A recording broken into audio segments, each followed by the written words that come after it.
안녕하십니까. 언제나 소비자 편에서 방송하는 콘스탄트 김입니다. 이번 시간에는 돈 버는 상속이 되겠습니다. 상속주택에 대해서 양도세 특례를 확실하게 받으려면 어떻게 하면 좋을까요? 여기에 대해서 알아보도록 하겠습니다. 자, 상속주택이라고 하는 것은요, 1주택을 소유한 자가 갑자기 부모님이 돌아가셔갖고 상속으로 인해서 주택을 받게 됩니다. 이렇게 된다면 졸지에 원하지 않게 1세대 2주택이 되다 보니까 나중에 양도세 폭탄을 피할 수가 없는데요. 자기가 자청한 게 아니잖아요. 그러다 보니까 1주택을 가진 경우에 혹시라도 상속으로 인해서 주택을 받게 된다면, 피치 못하게 받게 된다면은 양도세에 대해서는요, 중과를 하는 것이 아니라 특례를 적용해서 그 배려를 한다는 것이 되겠습니다. 그러다 보니까 기존 주택을 갖고 있는 상태에서 상속주택을 받았다. 그러면 2주택이지만 양도세에 대해서 특례가 되는데요. 그 과세 기준을 좀 알아보도록 하겠습니다. 만약에 그 기존 주택을 갖고 있는데 상속주택을 받았다. 이랬을 때는 기존 주택에 대해서 양도를 하게 된다면요. 비과세 요건만 충족된 상태라면 언제 양도하더라도 비과세 혜택을 받을 수가 있습니다. 상속주택이 있는 상태에서요. 상속받고 나서 내 주택을 뭐 20년 뒤에 팔았다. 이래도 내 주택을 먼저 판다면 양도세 비과세 혜택을 받을 수가 있다는 것이죠. 물론 12억 초과에 대해서는 그 고가 주택으로 양도세를 내지만 장기 보유, 거주 80%까지 공제받는다면 그다지 양도세는 많이 발생하지 않을 것으로 보입니다. 하지만은 그 기존 주택을 양도할 때요, 반드시 상속 발생 전에 구입한 주택이어야 가능하겠죠. 상속 발생 이후에 주택을 구입했다. 그러면 2주택자가 됩니다. 그러니까 안 됩니다. 상속 후 취득한 주택은 비과세 처리할 수가 없습니다. 자, 그런데요. 만약에 기존 주택이 있는 상태에서 상속주택을 받은 다음에 상속주택을 팔 수도 있겠죠. 그랬을 때는 상속 후 5년 내에 상속주택을 먼저 양도하게 된다면요, 양도세 중과를 배제하게 됩니다. 일반과세 49.5%까지 세금을 떼인다는 것인데 이것도 49.5%까지는 안 갈 수도 있겠죠. 왜냐하면 아버지가 2억 원에 산 아파트를요, 상속 개시 시점에 15억 원이 됐어요. 그러면 15억 원으로 취득한 거 아닙니까? 그리고 20억 원에 팔았다. 그러면 상속 개시 시점에 15억 원이 취득가고 20억 원에 팔았다면 5억 원의 양도 차익에 대해서 일반과세를 하니까 세금은 그다지 나오지는 않나. 그래도 세금을 내야 되니까 이때는 어떻게 하면 좋겠습니까? 기존 주택을 팔아버려서 비과세 하고요. 상속주택에 살면서 또다시 비과세 혜택을 본다면 확실하겠죠? 바로 그런 방법을 선택하시는 것이 좋습니다. 하지만 상속주택을 만약에 5년 이후에 팔았다. 이랬을 때는요, 바로 양도세 중과 대상이 되니까 조심하실 필요도 있겠습니다. 만약에 자기 주택이 한 채가 있는데 상속주택을 받았다. 그런데 자기도 또 주택을 또 사야 되는 상황이 있다면 상속주택을 자녀들, 손자녀들한테 증여할 수도 있는 거 아니겠습니까? 그렇게 해서 바로 절세 전략을 세울 수도 있습니다. 그런데 만약에 주택이 두 채 이상인 경우에 두 채 이상의 상속주택을 받았다 이거죠. 그랬을 때 과연 상속주택 두 채에 대해서 모두 다 특례를 적용하지 않습니다. 바로 하나만 가능합니다. 그러다 보니까 한 채를 어떻게 평가하느냐, 어떤 것이 상속주택이냐, 특례 대상이냐 한번 알아보도록 하겠습니다. 피상속인이 소유한 기간이 가장 긴 주택이 있습니다. 그러니까 아버지가 돌아가시면서 주택 두 개를 줬는데요. 어느 것이 상속주택인지 모르겠죠. 특례를 받을 수 있는 주택이요. 가장 소유기한이 긴 주택, 그 주택을 그 자녀가 받았다면, 1주택자가 받았다면 과세 특례 대상이 된다는 것이 되겠습니다. 그 다음에 소유한 기한이 동일하다면은 두 번째 다시 평가를 합니다. 피상속인이 거주한 기한이 가장 긴 1주택에 대해서 상속주택 과세 특례를 적용합니다. 근데 이것도 똑같을 수도 있습니다. 아주 특이하게요. 그랬을 때는 피상속인이 상속 개시 당시에 거주한 주택이 되겠죠. 그러니까 그 거주한 주택은 거의 여기에 맞을 수가 있습니다. 그런데 그것도 똑같다. 뭐 황당하지만 그랬을 때는 기준 시가가 가장 높은 주택 하나를 바로 상속주택 과세 특례로 봅니다. 하지만 이 기준 주택도 그 기준 시가도 동일하다 이거죠. 이랬을 때는 도저히 구분할 수 없죠. 이랬을 때는 상속인들이 결정을 합니다. 이 주택이다 하고 결정하면 그 주택에 대해서 상속주택 과세 특례를 적용하게 됩니다. 그리고 기본적으로 이렇게 두 채, 세 채 있다면요, 반드시 피상속인을 기준으로 해서 주택 하나만 상속주택 특례 적용된다는 거 반드시 알아둘 필요가 있습니다. 그리고요, 상속인들이 공동 소유할 경우에는 모두 상속주택 공제해주지 않는다는 점 반드시 아실 필요가 있습니다. 한 사람에 대해서만 해주는 것이죠.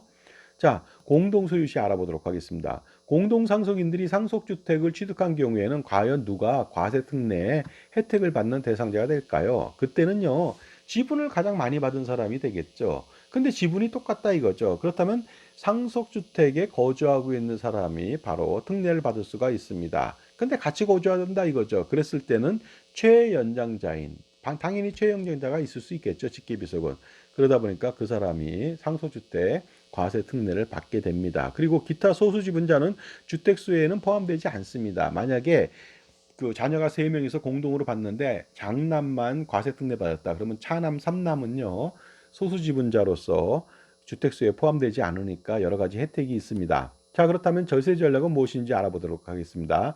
비상속인 주택이 두 채인 경우에는 1주택을요, 상속인이 상속주택을 받으면 되겠습니다. 그죠? 1주택자인 사람이 상속주택을 하나 받는 것이죠. 그렇다면 과세 특례가 되겠죠. 그런데 1주택자인 사람이 두 채를 받으면 곤란하다는 거 아니겠습니까?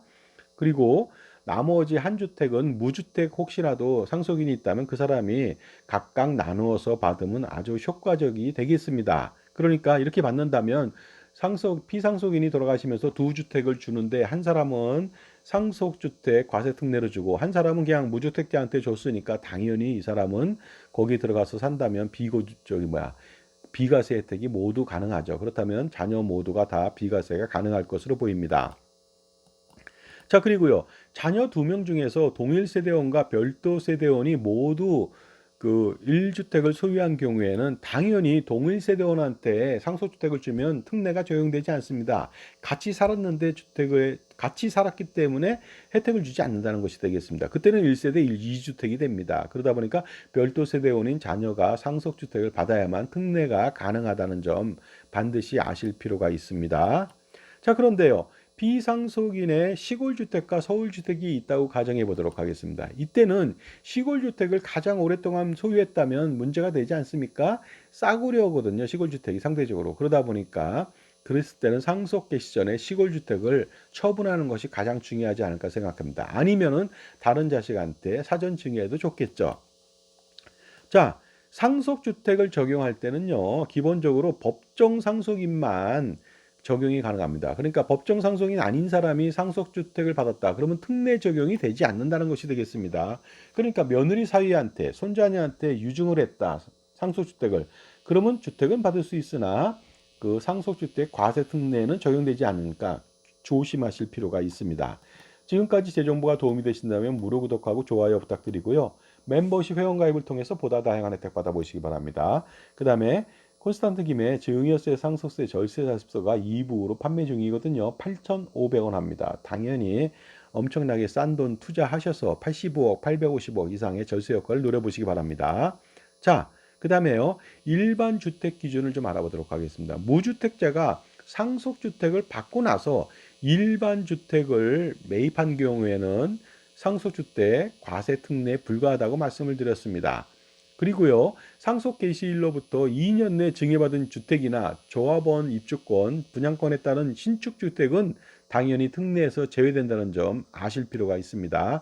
그리고 조합원 입주권이나 분양권을 소유한 경우 상속주택을 받은 경우에는 일반 주택이 아니기 때문에 이것 또한 특례에서 제외된다는 점도 아실 필요가 있습니다. 또한 별도 세대원인 자녀가 상속주택하고 일반주택 등 두 채를 상속받는 경우가 있습니다. 이때는 일반주택 양도시에는 상속주택 특례가 불가하다는 점 반드시 말씀드리겠습니다.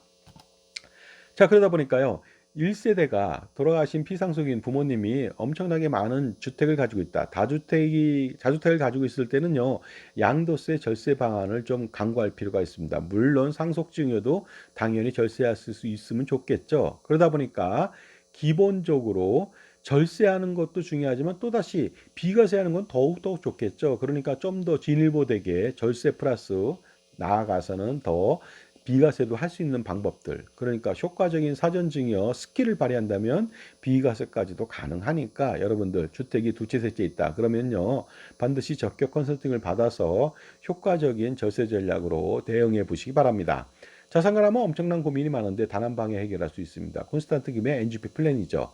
100년간의 세금 우산을 펼쳐서 제공해 드릴 수가 있습니다. 할아버지부터 아버지, 손자녀까지 3대에 걸쳐서 100년 되게 이룰 수 있거든요. NGP 플랜에 대해서 한 달 동안에 무료 상담해 드립니다. 컨설팅 해 드리니까 이 기회를 놓치지 마시고요. 010-5473-9327 콘스탄트 김한테 전화 주신다면 현명한 부모님이 되실 수가 있습니다. 그래서 실행시킨다면요. 법인 설립부터 시작해서 처음부터 끝까지 제가 여러분 편안하게 모실 수가 있습니다. 집중적으로 지원해 드리니까 여러분은 저의 지원과 관리에 의해서 리포팅에 의해서 편하게 의사결정만 하시면 되겠습니다.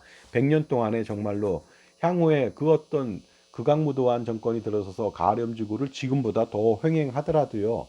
100년 동안에 안전하게 세금 우산을 펼쳐 제공할 수 있으니까 이 얼마나 좋은 플랜이 되겠습니까? 그러니까 반드시 한번 실행시켜 보시기 바랍니다. 감사합니다.